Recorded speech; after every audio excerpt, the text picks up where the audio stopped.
We're here at the Diana site. The Diana site used to be part of Fort Monmouth's Camp Evans in Wall Township, New Jersey. It is now operated by InfoAge, a science and history center and museum, and this particular site is also the home of the Ocean Monmouth Amateur Radio Club. We're here to mark the 70th anniversary of Project Diana. Project Diana is why this site is named the Diana site. It is on this site in 1946 that a radio signal was first bounced off the moon and received back on Earth. This project is significant because up until this point, no one knew if radio signals could penetrate the Earth's atmosphere.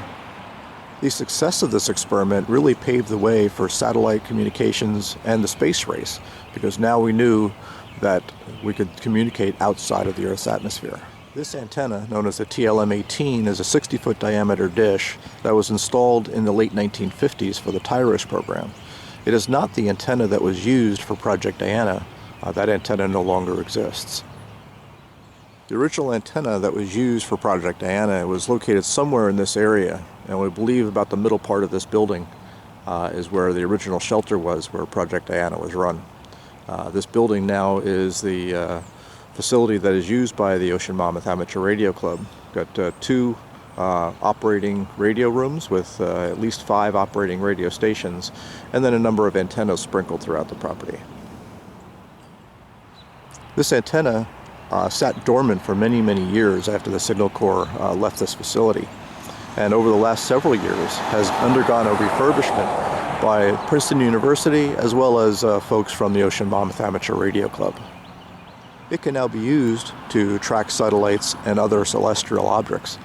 The antenna has a gain of about 35 dB at 432 megahertz and a gain of about 46 dB at 1296 megahertz.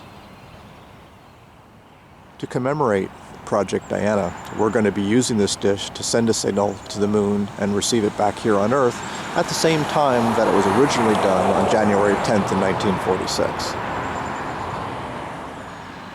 While Project Diana was actually done in the VHF frequency range, we're going to be operating in the 23 centimeter range, or 1296 megahertz. We'll be bouncing a signal off the moon with this dish while the dish is tracking the moon and receiving it back here on Earth. And then following that commemoration event, we're going to be running some EME, or Earth-Moon-Earth ham radio activity, bouncing signals off the moon and talking to other folks, other amateurs around the world.